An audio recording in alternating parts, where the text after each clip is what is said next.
It's time now to take a look at stories making headlines on Nigerian newspapers. And I have with me in the studio Chartered Accountant Sesan Okunade and Public Affairs Analyst Smart Apejoye. Gentlemen, good morning. Thank you for joining us on TVC Breakfast. Good morning, and thank God it's Friday. Yes, thank God it's Friday. The weekend is here. With the cold weather. Right. Anyway, we begin now with this Nigerian newspaper. Subsidy removal in Broglio. Fuel price hike will worsen poverty. Former military head of state Abdulsalami warns. Former military head of state Abdulsalami is warning removal of subsidy, not governor's business. Fire me speaking. Economic Council to decide in June. All right, you find the details of all the stories on the pages of this Nigerian newspaper. To the Daily Times now, removal of petrol subsidy will worsen Nigeria's woes. General Abubakar laments that Nigeria is once again at crossroads. Details on the pages of the Daily Times. We move now to the Punch newspaper. Abdulsalami workers warn federal government as NEC decides subsidy removal June. Petrol price hike will push more Nigerians deeper into poverty, warns ex-head of state. Life already difficult for Nigerians. Don't increase fuel pump price, Sanu tells federal government. You find details on the pages of the Punch newspaper. To the Nation now. NEC petrol subsidy can't continue beyond June. Decision on pump price belongs to NNPC. No going back on January the 27th protest, says NLC. All right. To the Nigerian Tribune now. Decision on petrol subsidy removal to come in June. NEC says NNPC unable to remit 200 billion naira to FAAC due to subsidy payment. Governors to meet Labour on planned removal of subsidy. Fire me. Will not watch federal government inflict a hardship on workers. Labour reacting there. To the Vanguard newspaper, still talking about the fuel subsidy removal, will decide in June. NEC speaking. Increase in petrol price will push more Nigerians into poverty. Abdulsalami will engage NLC on fuel subsidy. No role in removal. Governors are speaking.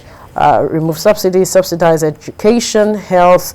Ibru tells federal government wants government to make building of refineries criterion for oil license. And to the front page of the Daily Sun, federal government to decide fuel subsidy removal June.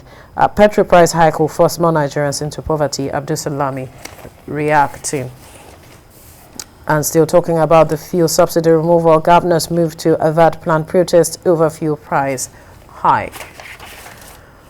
On the front page of the Guardian newspaper, petrol may sell for 403 naira per litre as governors engage Labour. Federal government currently paying 241 naira as subsidy on every litre of petrol.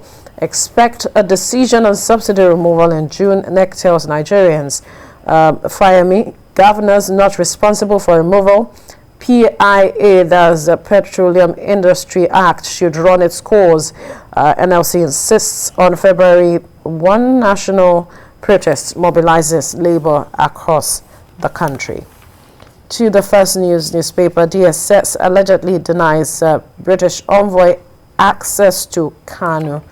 You find the details on the pages of the First News newspaper. To the Daily Independent, nobody should be allowed to raise army of thugs. Buhari speaking there. All right, to this Nigerian newspaper now. Buhari, El-Rufai is writing his history in letters of gold. Vows never to let anyone impose himself on Nigerians. To the Daily Trust, security, economic recovery, key to 2023 election success. Details on the pages of the Daily Trust. And on the front page of the National Economy, Nigeria's GDP has growth potential of $100 billion with real interstate connectivity. And finally, on the front page of the Business Day, streaming versus cinemas, how Nollywood can thrive. All right, gentlemen. We'll look at this story that is on the pages of a majority of the pages of the newspapers this morning, talking about the fuel subsidy removal. There are those who have been clamoring. We have been hearing voices saying that fuel subsidy cannot be removed at this time. We see Abdusalami Abubakar saying that it will push a lot of Nigerians into hardship.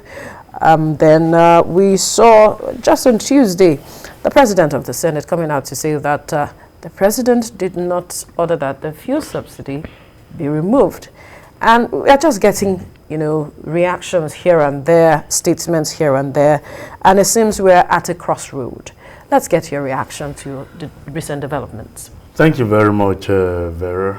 On this issue of subsidy, it's been something that is in and out in the last 10 years. I remember when we staged the protest at the Ganifa Emi Park, and people came up. This administration, even before their entry, said subsidy was a scam.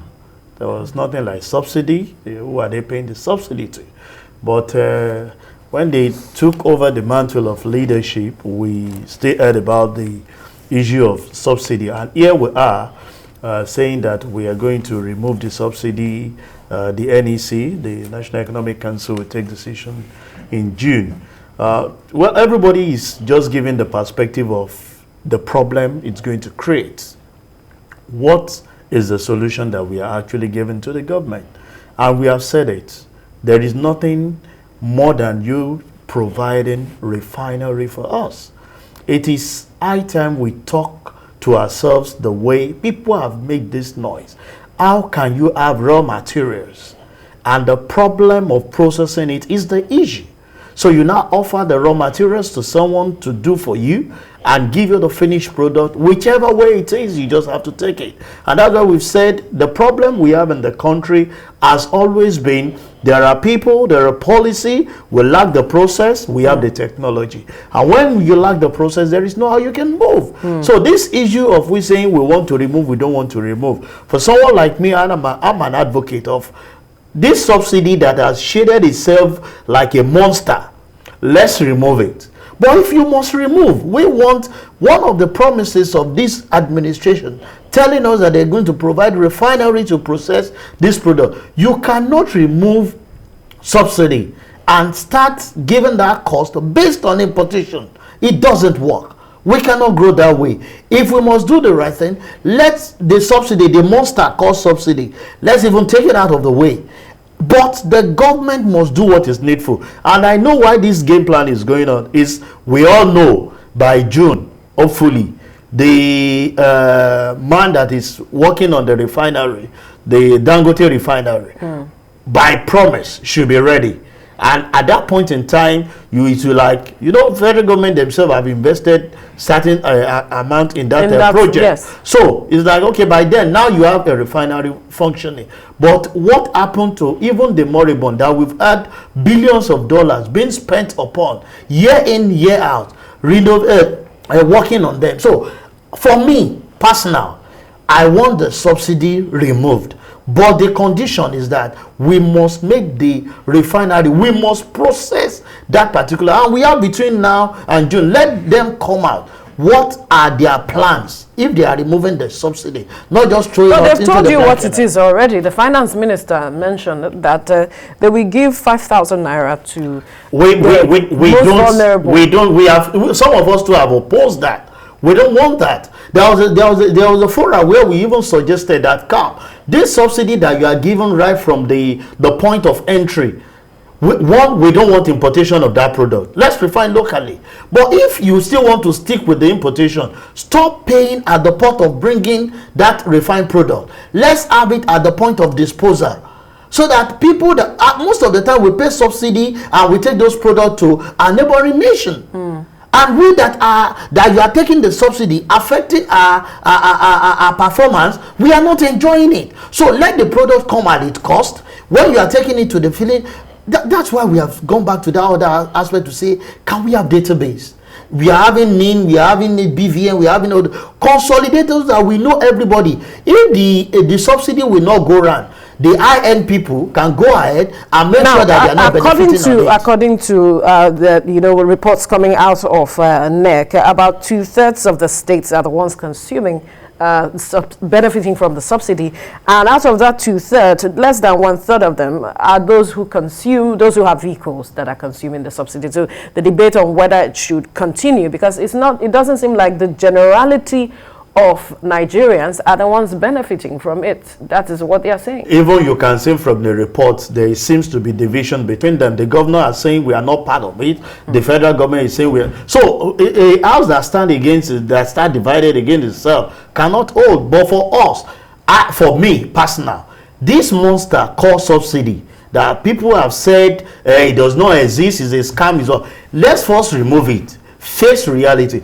But if you must do that, there must be certain provision, not the 5,000 they are talking, because we've asked the question, what is the yardstick of paying that 5,000 to those people? Where is the database that reveal that those are, if you have such, then let's take it at the pump price, where masses, the federal mass scheme, people can go there, you can cap things, and so it's when you get there, you have a card to buy your fuel. If you are entitled to subsidy, you enjoy. If you are not entitled to, then you pay for it. Right. Not paying at the point of bringing those subsidy and taking some of those products to neighboring country without anybody monitoring it. All right, let's bring in Smart into this conversation.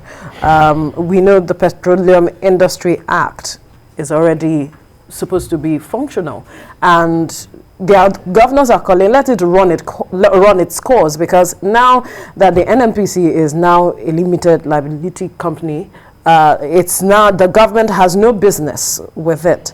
But then we are still seeing the back and forth. How does it run its course when we are still debating subsidy or no subsidy? It is very sad that all the papers this morning, their headlines is on this petroleum subsidy. First, asking me a question, am I in support of subsidy removal?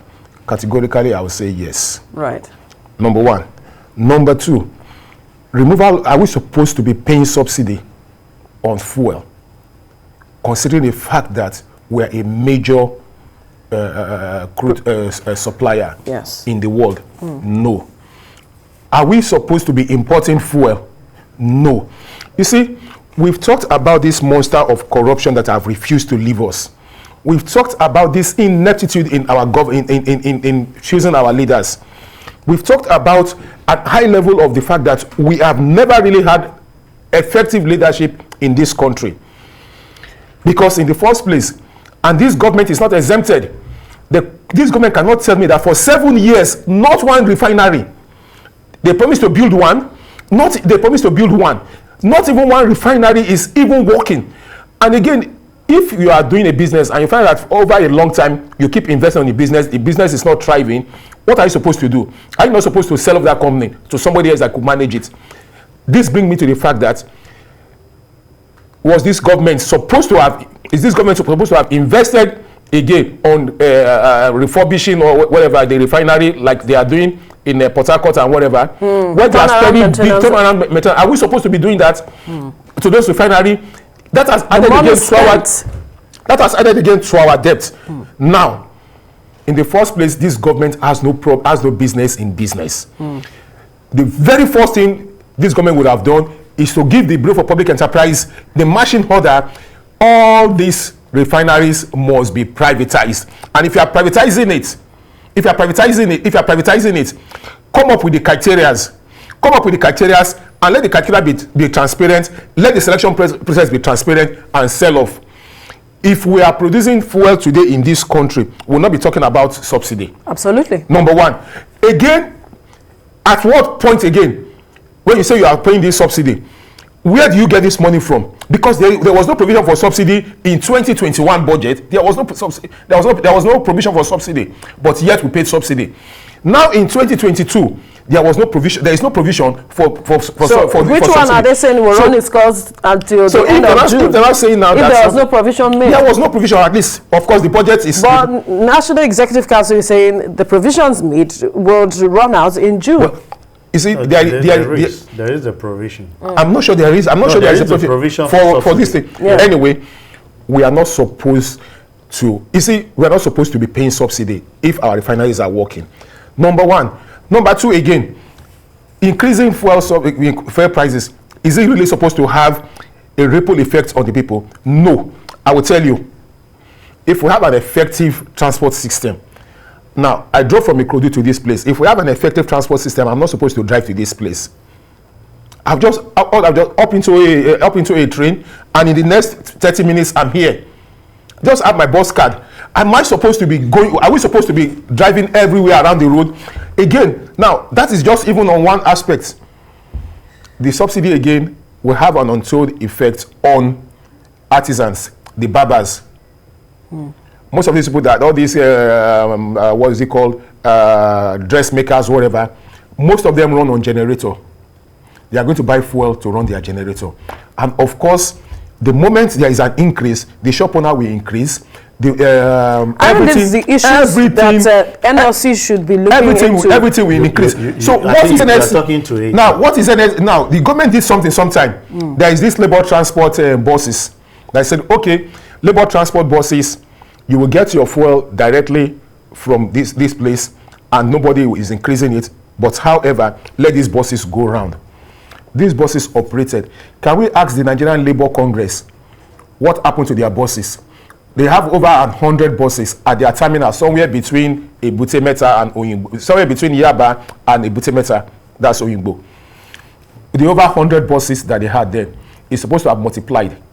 And of course, they will keep rolling in because they will get damaged or whatever, and you bring in more. Today, Nigerian Labour Transport Service is no more operating. And yet, these were some of those things, there were some of those resultant effects when Jonathan or whatever, or Obasanjo removed the subsidy there or increased the fuel price. We have a government that does not think.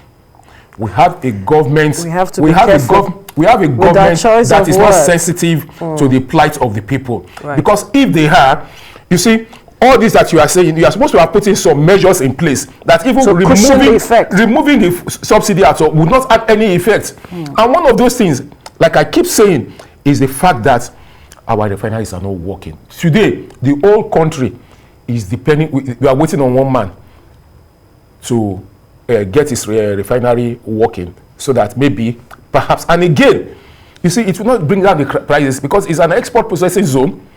They are going to sell to us. He's going to sell to us at the prevailing market rate. So you can see that we are not really going to benefit anything so much, but except for the fact that, of course, maybe it will reduce the cost minimally, maybe cost of shipments, whatever, all those ones will reduce because, again, they could probably pump to some of these depots that NNPC have. Maybe maybe the price will come down. Right. But the simple truth as it is today, the government should cover their eyes in shame because of the fact that they are still talking about petroleum subsidy 7 years into their administration. And even after signing the PIA, they are still talking about petroleum subsidy. We're not supposed to. They are not supposed to be talking about petroleum subsidy. We don't need subsidy intervention at all. All right. Now the aspect of the NLC, I mean. There are those who have, queried the NLC's mode of, forcing the government to do certain things, especially when it comes to the people. What kind of negotiations? What does it even place on the table when it wants to negotiate with government?